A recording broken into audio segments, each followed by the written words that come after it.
everybody! Today we're going to go ahead and start our novel reading of Stargirl. I don't know how many of you have read this. This is the version that has the movie front cover, but most of you have probably seen this novel with a green sort of turquoise cover. If you've read it before, it's a great book. You can listen to it again. If not, I think you're really going to enjoy it. We're going to read a couple chapters a day. And then we'll post them here. We'll post them to Google Classroom. I encourage you to listen to the chapters in order at your own time whenever you want to. I'll try to post around the same time each day. And then Disney did come out with the movie version on Disney Plus. So if you have Disney Plus, you can stream it as well. But again, I would really wait until we're done reading. The novel is so much better than the original. The novel is so much better than the movie. But the movie is really, really good too. So I think you'll enjoy both, but you're going to miss it out if you just watch the movie. I really encourage you to listen along with us as we read the book.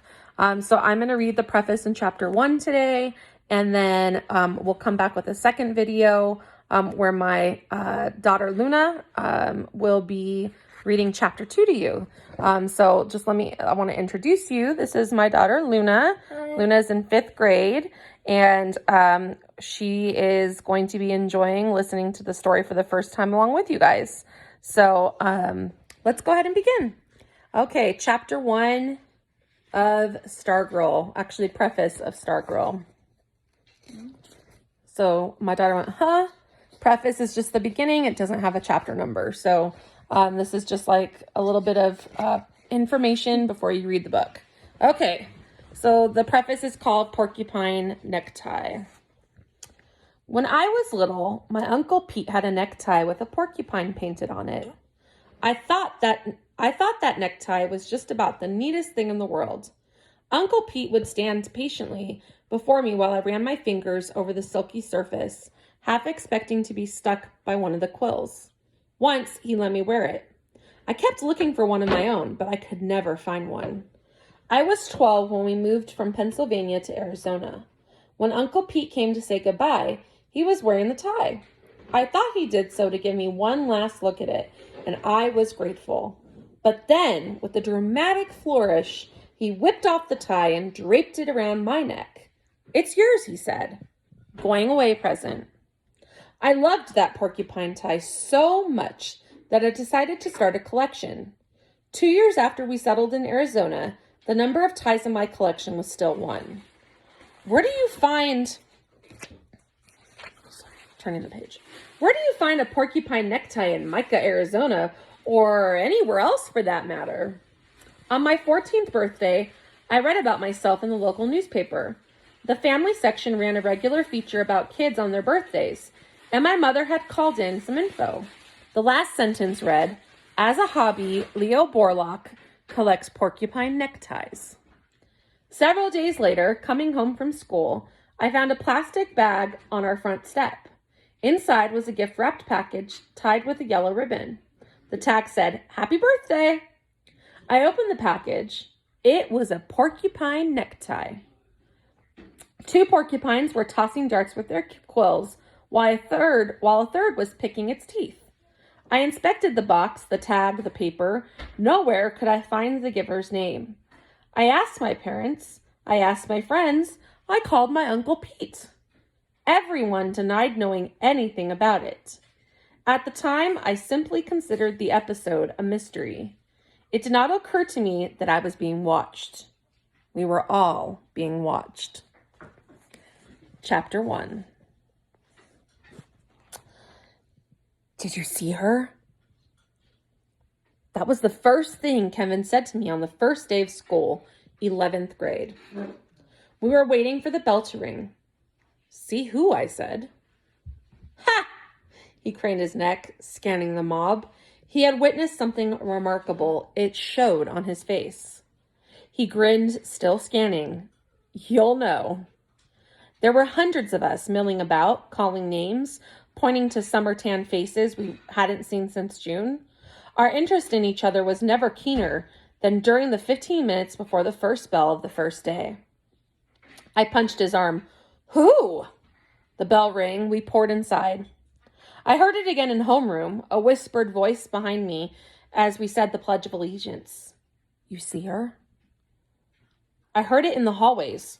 I heard it in English and geometry. Did you see her? Who could it be? A new student? A spectacular blonde from California? Or from back east where many of us came from? Or one of those summer makeovers? Someone who leaves in June looking like a little girl and returns in September as a full-bodied woman, a 10-week miracle? And then in earth sciences, I heard a name, Stargirl. I turned to the senior slouching behind me. Stargirl, I said. What kind of name is that? That's it, Stargirl Caraway. She said it in homeroom. Stargirl? Yeah. And then I saw her at lunch. She wore an off-white dress so long it covered her shoes. It had ruffles around the neck and cuffs and looked like it could have been her great-grandmother's wedding gown. Her hair was the color of sand. It fell to her shoulders. Something was strapped across her back, but it wasn't a book bag. At first, I thought it was a miniature guitar. I found out later it was a ukulele. She did not carry a lunch tray. She did carry a large canvas bag with a life-size sunflower painted on it. The lunchroom was dead silent as she walked by. She stopped at an empty table, laid down her bag, slung the instrument strap over her chair, and sat down. She pulled a sandwich from the bag and started to eat.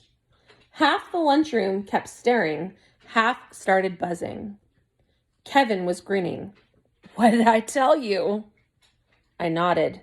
She's in 10th grade, he said. I hear she's been homeschooled till now. Maybe that explains it, I said. Her back was to us, so I couldn't see her face. No one sat with her, but at the tables next to her, kids were cramming two to a seat. She didn't seem to notice. She seemed marooned in a sea of staring, buzzing faces. Kevin was grinning again.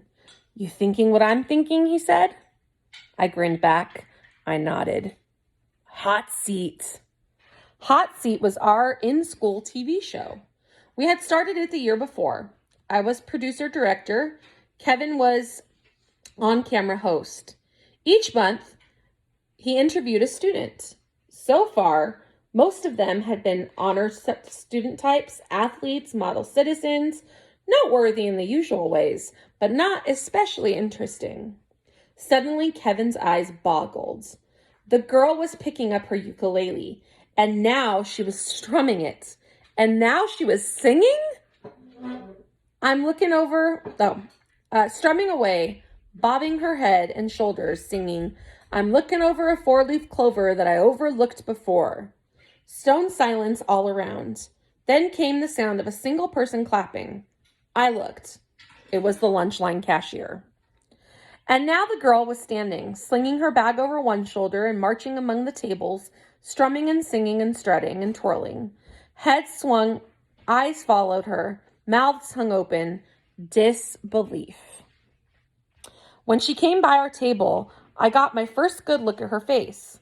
She wasn't gorgeous, wasn't ugly.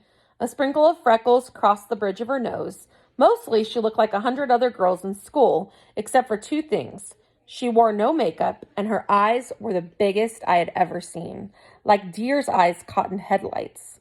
She twirled as she went past, her flaring skirt brushing my pant leg, and then she marched out of the lunchroom. From among the tables came 3 slow claps. Someone whistled, someone yelped. Kevin and I gawked at each other. Kevin held up his hand and framed a marquee in the air. Hot Seat. Coming attraction, Stargirl. I slapped the table. Yes! We slammed hands. That's the end of chapter 1. We'll be back in a few minutes with chapter 2, and Luna will be reading that chapter to you. Again, if you're listening to this after I've posted, well, you're all going to be listening to it after I posted, but if you're listening to it later in the day, just make sure to listen to chapter 1 before you listen to chapter 2. And Yep, that's it. So see you later. Bye.